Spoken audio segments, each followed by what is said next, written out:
کیونکہ یہ گروتھ میں یعنی کہ یہ کیا کرے گا، جس طرح ہم نے بات کی کہ یہ گلوکوز اور آکسیجن جو ہے وہ مائٹوکونڈریا کے اندر جو ہے وہ ریئیکٹ کریں گے اور اس کے نتیجے میں انرجی پروڈیوس ہوگی جو کہ آگے سیلولر ایکٹیویٹیز کے لیے یوز کی جائے گی۔ اس کے علاوہ کاربن ڈائی آکسائڈ جو کہ ہمارے پاس ایک امپورٹنٹ کمپوننٹ ہے وہ بھی پروڈیوس ہوتا ہے اینڈ واٹر بھی پروڈیوس ہوتا ہے۔ اس کی امپورٹنس اس لیے زیادہ ہے کیونکہ یہ گروتھ میں مدد کرتا ہے، موومنٹ میں بھی اس کا ایک اہم کردار ہے، اس کے علاوہ ٹیشوز کے ریپیئرنگ میں بھی اہم کردار ادا کرتا ہے اینڈ سو آن۔ جتنی بھی ہمارے پاس لائف ایکٹیویٹیز ہوتی ہیں وہ اسی ریسپائریشن کے تھرو کنٹرول ہوتی ہیں۔ اگر ریسپائریشن نہیں ہے تو کوئی بھی ایکٹیویٹی جو ہے وہ نہیں ہو سکتی۔ اس کے علاوہ اگر ہم بات کریں سینسیٹیوٹی کی، یہ ہمارے پاس جو ہے یہ ایک تھرڈ کمپوننٹ ہے ہمارے پاس جس میں جو ہے وہ ہم سٹیمولائی کی بات کرتے ہیں۔ سٹیمولائی وہ چیز ہے، وہ مٹیریل ہے جو کہ ریئیکشن کو سٹارٹ کرتا ہے، یعنی کہ سینسیٹیوٹی کا بیسیکلی مطلب یہ ہے کہ اس میں ہم چینج کو، جتنا بھی ہمارے پاس کوئی بھی چینج آتا ہے، سٹیمولائی اس کو ہم کہتے ہیں، کوئی بھی انوائرمنٹل سٹیمولائی ہے، جب وہ آتا ہے اور اس کے نتیجے میں جو ہے وہ باڈی جو ہے وہ ریئیکٹ کرتی ہے۔ اب یہاں پر لیونگ آرگینزمز کی بات ہو رہی ہے تو اس میں پلانٹ بھی ریئیکٹ کریں گے، اس میں اینیملز بھی ریئیکٹ کریں گے، اس میں ہیومن بینگ بھی ریئیکٹ کریں گے۔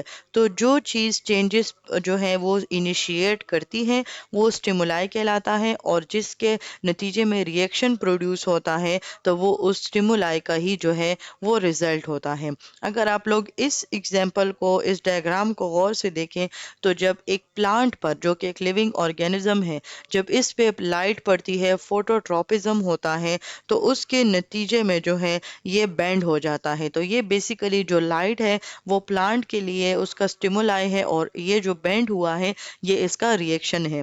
اگر ہم انسانوں میں بات کریں تو جب انسان میں جو ہے وہ جب گلوکوز اور آکسیجن مائٹوکونڈریا میں ریئیکٹ کرتے ہیں تو اس کے نتیجے میں بھی انرجی پروڈیوس ہوتی ہے، اور وہ انرجی مزید پروسیسز کے لیے یوز ہوتی ہے۔ یا اگر جو ہے آپ اپنی لائٹ کو، برائٹ لائٹ کو آپ اپنی آنکھوں پہ جو ہے وہ ٹارچ کو رکھیں تو کیا ہوگا کہ آپ کا جو پیوپل ہوگا وہ اس برائٹ لائٹ کی وجہ سے کانٹریکٹ ہوگا، جب آپ وہ لائٹ ہٹا دیں گے تو وہ ریلیکس ہو جائے گا، یعنی کہ وہ ڈائلیٹ ہو جائے گا۔ تو یہ بیسیکلی کیا ہوتی ہیں، ہماری باڈی کی جو ہے وہ سینسیٹیوٹی ہوتی ہے جو کہ وہ ڈفرینٹ سٹیمولائی کی طرف اپنا ریئیکشن دیتی ہے۔ وہ انٹرنل کنڈیشنز بھی ہوتے ہیں اور وہ ایکسٹرنل کنڈیشنز، جیسے کہ ٹمپریچر ہو گیا، لائٹ ہو گیا، ساؤنڈ ہو گیا۔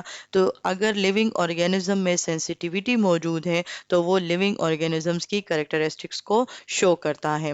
اب ہمارے پاس نیکسٹ کمپوننٹ ہے، یعنی کہ نیکسٹ کریکٹرسٹکس ہے، وہ ہے گروتھ۔ گروتھ کیا ہوگی؟ یہ ایک سائز میں، ماس میں اور نمبر آف سیلز میں انکریز کو کہتے ہیں۔ اس میں جو لیونگ آرگینزم ہوگا وہ اپنے سائز میں بڑا ہوگا، اینیمل بھی، پلانٹ بھی اور ہیومن بینگ بھی۔ اس کے علاوہ جو ہے اگر میں آپ کو اگزامپل دوں تو جیسے کہ آپ زمین میں جو ہے ایک بیج بوتے ہیں تو پھر وہ جرمینیٹ ہوتے ہوتے جب وہ بڑا ہوتا ہے، آپ اس کو پانی دیتے ہیں، لائٹ دیتے ہیں، تو وہ جو ہے اس سیڈ سے وہ پلانٹ بنتا ہے۔ اسی طرح جو ہے جو ہیومن جو ہے جب وہ 1 سال کا ہوتا ہے تو وہ چھوٹا ہوتا ہے، اس کے بعد وہ جتنی جتنی اس کی ایج بڑھتی جاتی ہے وہ اتنا ہی جو ہے وہ گروتھ کرتا ہے۔ تو یہ بیسیکلی جو ہے لیونگ آرگینزمز کی ہی ایک کریکٹرسٹکس ہے۔ اس کے علاوہ اب نیکسٹ کمپوننٹ ہے ریپروڈکشن۔ یہ ایک ایسا پروسیس ہے جس میں لیونگ آرگینزم نیو انڈیویجولز کو پروڈیوس کرتے ہیں جو انہی کی قسم ہوتی ہے، یعنی کہ جو انہی کی طرح ہوتا ہے۔ اگر انسان ہے تو انسان کا بچہ انسان ہی ہوتا ہے، اور اگر جو ہے پلانٹ ہے تو جب وہ ریپروڈکشن کرتے ہیں تو ان کی طرح ہی ایک پلانٹ جو ہے وہ پروڈیوس ہوتا ہے۔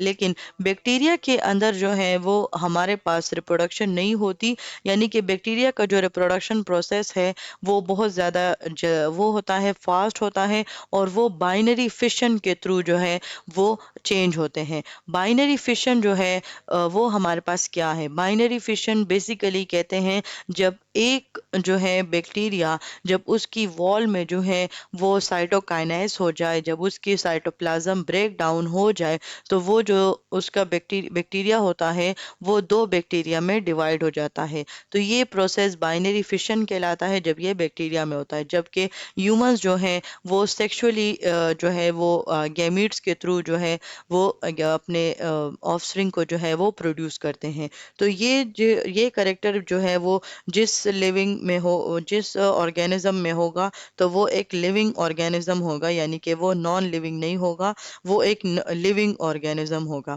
ریپروڈکشن کی اگر ہم ٹائپس کی بات کریں تو یہ ایک ہمارے پاس اے سیکشول ریپروڈکشن ہوتی ہے اور ایک سیکشول ریپروڈکشن ہوتی ہے.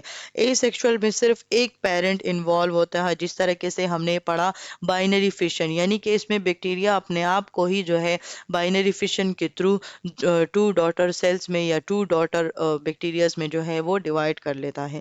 اور ایک ہوتی ہے سیکشول ریپروڈکشن جس میں دو پیرنٹس ریکوائر ہوتے ہیں، جس طرح ہم نے ہیومنز کی بات کر لی. یہ جو ریپروڈکشن ہے یہ بیسیکلی سپیشیز کو مزید آگے کنٹینیو رکھنے کے لیے جو ہے وہ یہ پروسیس اس کے لیے جو ہے وہ ذمہ دار ہے. نیکسٹ کمپوننٹ ہمارے پاس ہے ایکسکریشن، یعنی کہ جتنے بھی ہمارے پاس باڈی کے ایلیمینیشن، یعنی کہ جتنے بھی ویسٹ پروڈکٹس ہوتے ہیں، چاہے وہ کڈنی سے جو ہے وہ فلٹر ہوا جو ہے وہ یوریا ہے، یا لنگز جو ہے جو کاربن ڈائی آکسائڈ جو ہے وہ باڈی سے باہر نکالتے ہیں. تو ان تمام جتنی بھی ویسٹ کو جو کہ ہماری باڈی کو ضرورت نہیں ہوتی، تو یہ جو ہے باڈی سے ریموو ہوتی ہیں، باڈی سے ایلیمینیٹ ہوتی ہیں، فیسس کی شکل میں، یورین کی شکل میں، سویٹنگ کی شکل میں، ایئر کی شکل میں. تو یہ تمام چیزیں کیا ہوتی ہیں؟ ایکسکریشن ہوتی ہے. یہ ایکسکریشن کیوں ہوتی ہے؟ کیونکہ اگر تو یہ چیزیں جمع ہونا شروع ہو گئی اور یہ باہر نہ نکلی تو اس سے جو ہے یہ ہمارے پاس باڈی جو ہے وہ ٹاکسیسٹی کی طرف جائے گی. اس لیے باڈی کا ہومیوسٹیسس مینٹین رکھنے کے لیے باڈی جو ہے جتنی بھی ویسٹ پروڈکٹ ہوتی ہیں اس کو جو ہے باڈی سے ریموو کر دیتی ہے. پھر نیکسٹ ہمارے پاس ہے نیوٹریشن. نیوٹریشن کیا ہے؟ جتنے بھی جو ہے وہ ہم خوراک لیتے ہیں، یعنی کہ ہمیں زندہ رہنے کے لیے انرجی چاہیے، اور وہ انرجی جو ہے وہ ہمیں فوڈ کے ذریعے ملتی ہے. ہم انسان ہیں تو ہمیں فوڈ کے ذریعے ملتی ہے. پلانٹس جو ہیں وہ فوٹوسینتھسس کے تھرو، یعنی کہ وہ سن لائٹ کو یوز کرتے ہوئے اپنی خوراک خود بناتے ہیں. اور اینیملز جس طرح کے ہم ہیں، اینیملز ہو گئے تو وہ خوراک کو کھاتے ہیں، یعنی کہ وہ خود پروڈیوس نہیں کرتے. پراپر نیوٹریشن ایک ہیلتھ کو مینٹین رکھنے کے لیے، گروتھ کے لیے، ریپروڈکشن کے لیے، یعنی کہ زندگی کے تمام پروسیسز پرفارم کرنے کے لیے نیوٹریشن چاہیے. کیونکہ نیوٹریشن جو ہے وہ ہمیں انرجی پرووائڈ کرتی ہے، اور پھر اسی انرجی سے جو ہے وہ ہم ڈیلی لائف ایکٹیویٹیز جو ہیں وہ کر سکتے ہیں. ہماری گروتھ اینڈ ڈیولپمنٹ ہو سکتی ہے، ہمارے ٹیشوز ڈیمیج جو ہے وہ ریپیئر ہو سکتے ہیں، باڈی فنکشنز مینٹین ہو سکتے ہیں، ہماری باڈی جو ہے وہ ڈیزیز کے خلاف اپنا ریزسٹنس جو ہے وہ کر سکتی ہیں. اچھا، جو پلانٹس جو ہیں جو اپنا فوٹوسینتھسس پروسیس کے تھرو اپنی خوراک خود بناتے ہیں، تو ان کو جو ہے وہ ہم آٹوٹرافک نیوٹریشن کہتے ہیں، جس طریقے سے پلانٹس ان کی ایگزامپل ہے.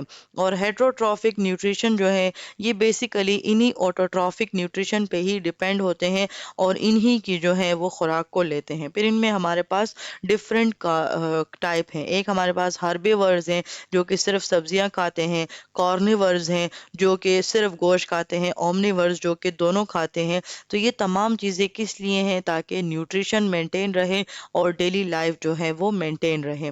یہ وہ ایگزامپل ہے جب پلانٹس جو ہیں وہ سن لائٹ کو یوز کرتے ہوئے اپنی جو خوراک ہے وہ اس کو پروڈیوس کرتی ہیں. سمری یہ ہے کہ ہمارے پاس ٹوٹل ہیں لیونگ آرگینزم کے 7 کریکٹرسٹکس، جو کہ لیونگ آرگینزم انہی کریکٹرسٹکس کے بیس پہ سروائیو بھی کرتا ہے، اڈاپٹ بھی کرتا ہے اور ریپروڈیوس بھی کرتا ہے.